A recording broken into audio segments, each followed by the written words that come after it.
Hello everybody and welcome to my game tag video. I was tagged by Pinstripe Paragon and by the laws of YouTube, I have to make the video. So without further ado, let's begin with the questions. What is your all-time favorite video game? I would have to say DMC3. It's got a metal soundtrack, awesome hack and slash combat, demons, sex, swordplay, shootouts, and some pretty damn awesome, if a bit archetypal, characters. Number 2, what is your current favorite video game? Now, this might be cheating a little bit, but I'm going to have to say Duels of the Planeswalkers 2014, because I'm absolutely in love and obsessed with Magic the Gathering, and just any excuse I can find to play it, I'm friggin' happy. What is your favorite video game genre? Definitely hack and slash. It just seems, I don't know, it's a lot more fun to me, and if you're playing video games to kind of like get your stress out, I think that's like the perfect genre for that. How long have you been playing video games? Since I was about 5 or so, and this ties right in with the next question. What's the first game you ever played? It's kind of hard to remember, but the earliest ones that come to mind are, it was like an old Elmo game for the PC. I can't quite remember what it was. I just remember, like, there was this weird mechanic where you could, like, switch off the light if you click on, the light switch.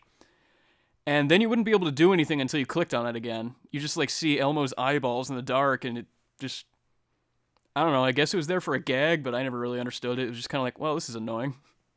But the earliest ones that I can remember and actually put names to would probably be Frogger 2, Crusaders of Might and Magic, and Harry Potter and the Sorcerer's Stone for PC. What game have you clocked the most hours into?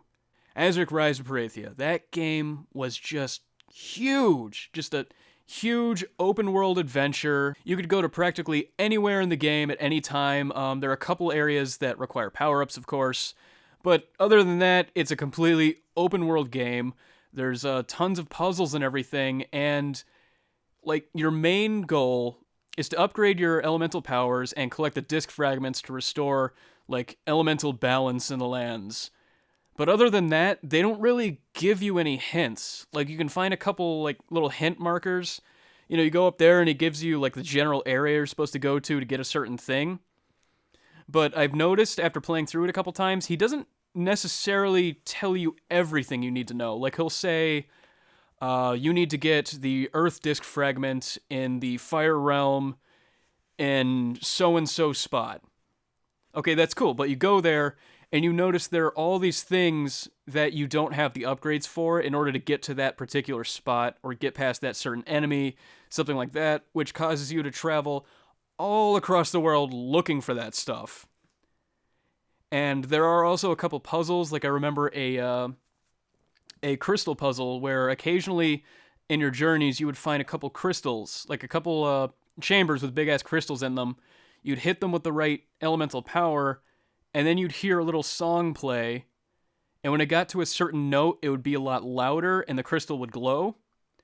You have to memorize that tune and which note corresponds with which power. Because later on in the game, when you go into a giant tree in the Earth Realm, you can hear the tune playing, and you have to hit this gigantic-ass crystal in the center of the room in the order of the way the notes correspond with the elements. I'm not sure I worded that correctly, but I think you get the idea. It's just, the whole game is just, it's probably the most time-consuming game you could ever play, quite honestly. A lot of people find it frustrating, but I find it kind of relaxing. Granted, I do have to use walkthroughs every so often, because that game's not fair. What's your longest gaming session? It was between 12 and 15 hours. I had my brother Logan over. We were playing Gauntlet Dark Legacy, and we just never stopped playing. I think we beat it twice. We got characters up to like level 99, like, completely maxed out. We were playing the game to the point where the Xbox started like, glitching a little bit. And like a lot of the rooms in the hub world would like look chrome and shit. It was really freaking cool. But yeah, we played it so long that, when the sun came up, we kind of looked to our left at this huge mountain of soda cans of all the freaking soda we had been drinking that whole night. And we just kind of we're just kind of looking at it like, wow, I think we have a freaking problem. That was a shit ton of fun. Gauntlet has got to be one of the greatest co-op games I've ever played. It's just a shit ton of fun. Who is your favorite game developer? Oddworld Inhabitants. These guys have been a big part of like the gaming part of my life.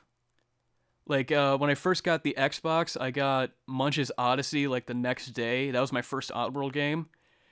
And I just noticed that it was so, I don't know, it was so different, so advanced compared to everything else that was out at the time. Like, everyone was freaking out about, like, you know, Halo and everything. And don't get me wrong, Halo was great for the time it came out. But, you know, there were already first-person shooters with the same basic kind of story. You know, games where you could shoot aliens and all that stuff. That was kind of, like, I think it was cliche even at that time. But with Oddworld, it's just, their characters were unique. The art style by Lorne Lanning, oh my god, that was so freaking cool. And the graphics in the cutscenes were like they were like Final Fantasy levels for the time. Like, even if you go back as far as the PlayStation 1 games, just the graphics in those cutscenes are unbelievable. Like, this is the time where, like, Final Fantasy 7, their cutscenes, people were made out of, like, cubes. And this is, I mean, they were just so ahead of their time. And the characters are a lot more believable as well. They're not really archetypes. They're just kind of like Abe and Munch were pretty much just your everyman, but your everyman done right. They react to things pretty realistically throughout the game. Like, when you're first starting out with Abe, he's very, like, he has that sense of duty where I know this is something I have to do, but he's scared shitless because he's going against everything he grew up with. He's essentially taking down the very way of life he was born into. And he was a slave for the industrials and all that. And he has to take it down, or else, you know, all of his people would be turned into food.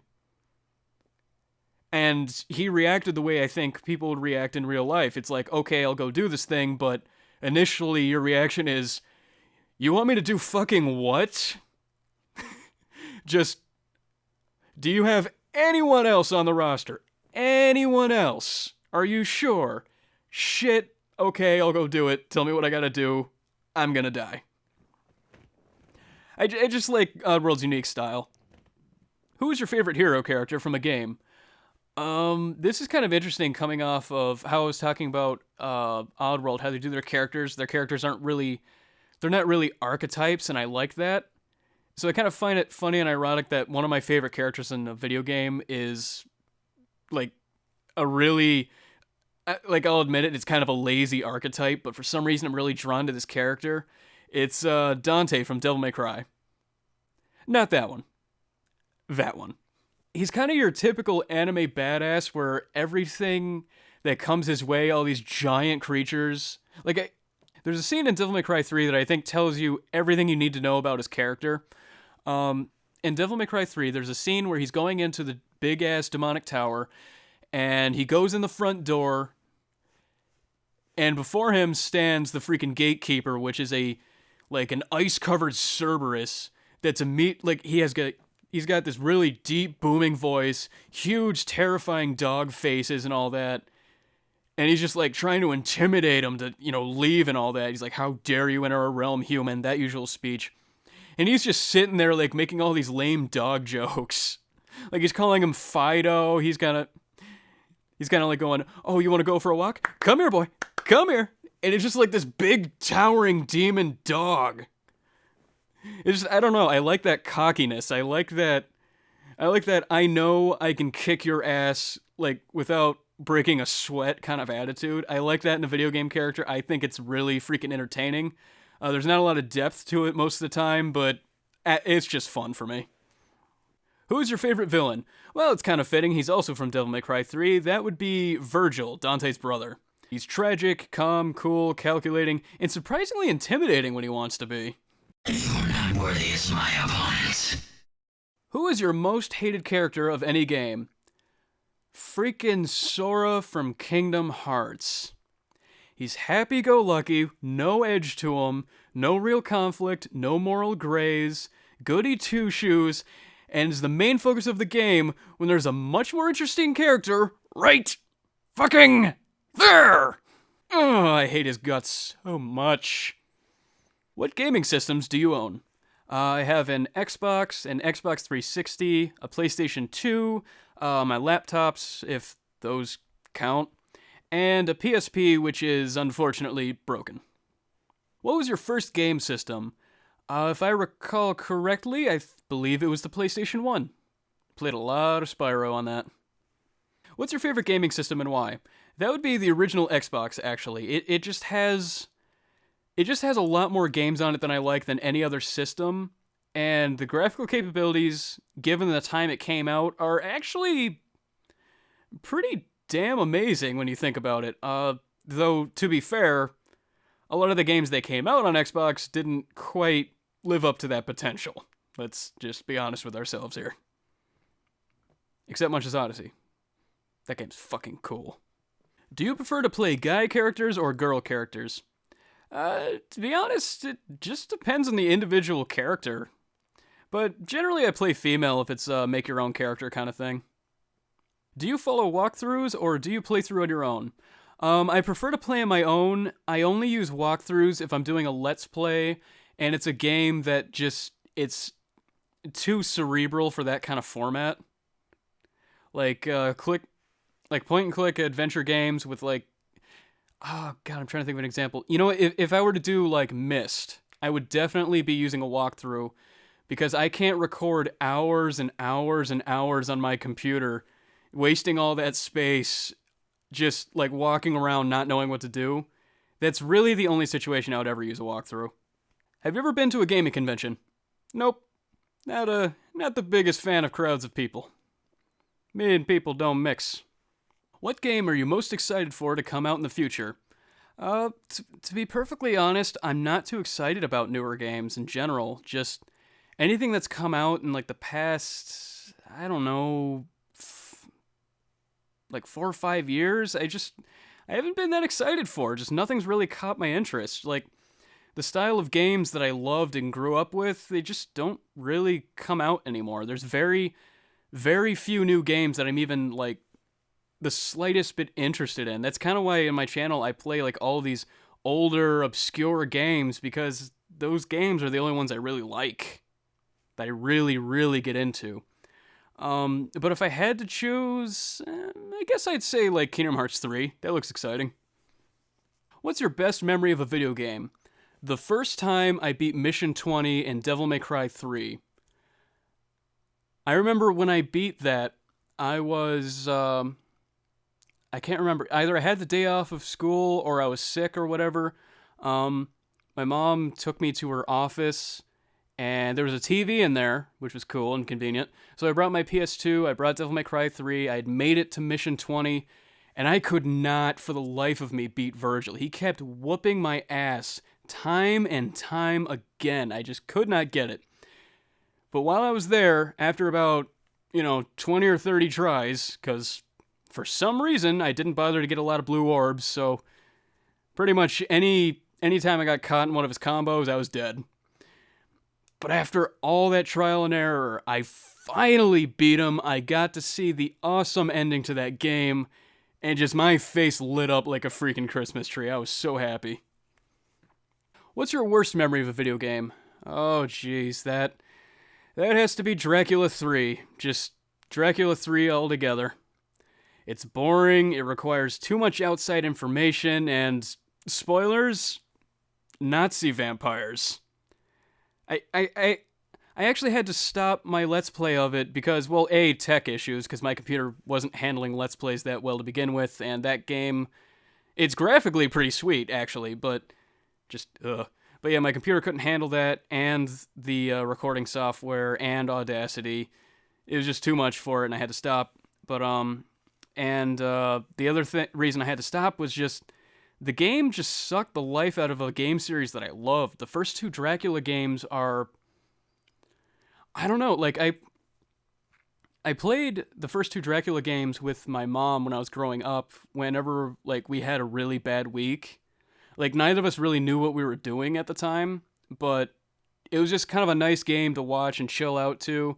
It had nice ambient noises and all that. It was just very calming, relaxing, and both of us liked the kind of both of us liked that horror aesthetic, I guess.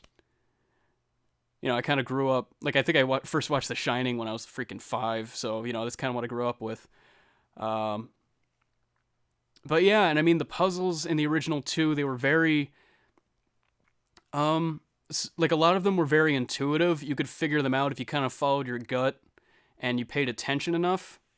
But they also had these interesting clues hidden in like journals or in audio clips, and character dialogues and all that. You could question people, that kind of thing. And it was just very, very satisfying gameplay, especially for a point and click adventure game. And granted, the voice acting was, wow, that voice acting was bad, very bad. But in Dracula 3, it lost all of its charm. Like, admittedly, it had very good graphics. The voice acting was a bit better. Was actually a lot better. I'm gonna be completely honest. It was a lot better. But like the puzzles were so non-intuitive. Like this one will tell you all you need to know about the puzzles in that game. It was a word search. It was in Latin, and it was World War II trivia. And there were no hints as to it being World War II trivia. So without knowing the topic and having a very good grasp of Latin, and knowing a lot about freaking World War II, you were expected to know all that stuff just to solve this tiny little puzzle. And the puzzle had like nothing to do with the game, really. It was just this chick trying to explain to you, how she did this Da Vinci Code stuff to figure out who Dracula was and what Dracula was up to in these secret societies. Like, this was exposition. Like, this was just a tiny bit of exposition, and it was that much of a pain-in-the-ass puzzle. Like, I could not keep doing that. Oh, God, it pissed me off so much. I tried to keep my cool during the Let's Play, but I think it shows that I was not enjoying myself a lot of the time. Which video game character do you see yourself as, or if you had to be represented by a video game character, who would it be? If I'm honest, probably Abe from Abe's Odyssey. I think he'd accurately represent a lot of us, honestly. Like, when your whole world comes crumbling down, and you're fearing your own species' freaking extinction, and you've got, the man coming after you, and you figure out that you're some kind of messiah that has to save your freaking race. Abe